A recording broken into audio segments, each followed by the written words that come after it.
So this story I'm about to tell you happened at a one-bedroom apartment my husband and I used to live in with our 8-year-old, who was 4 years old at the time.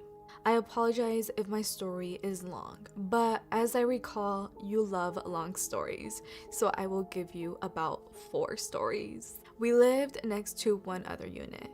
Our unit was so small, you could tell that it was an old unit because all of the cabinets and flooring were pretty old looking. I've always been told that when you have doorways that align with each other, it's a passage, sort of like a portal for the spiritual realm to travel through.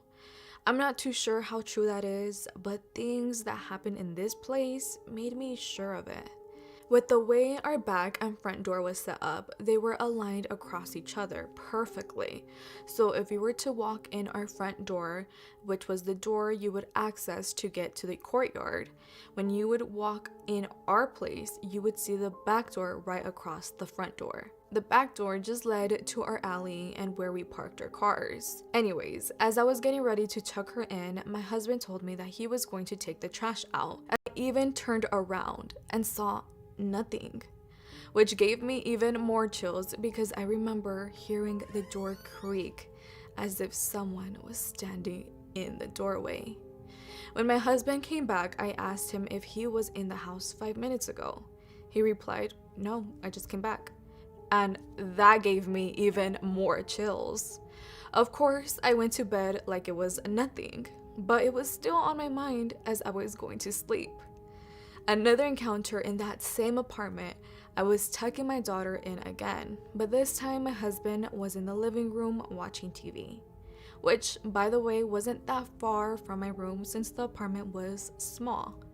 As I was laying there tucking in my daughter, who was only 3 at the time, we were just laying there and kind of just talking to each other.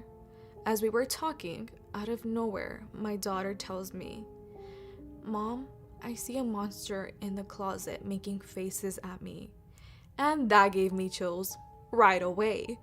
I already knew she was most likely telling the truth. And of course, what do? I turn to look at the closet, but I see nothing. So I tried to just tell her to go to sleep and that I'm here to protect her so nothing will happen. So she falls asleep shortly after. But I'm laying there thinking to myself, like, what face did she see? What kind of monster? After thinking to myself, and with my daughter being asleep, I just went back to the living room to finish watching TV with my husband.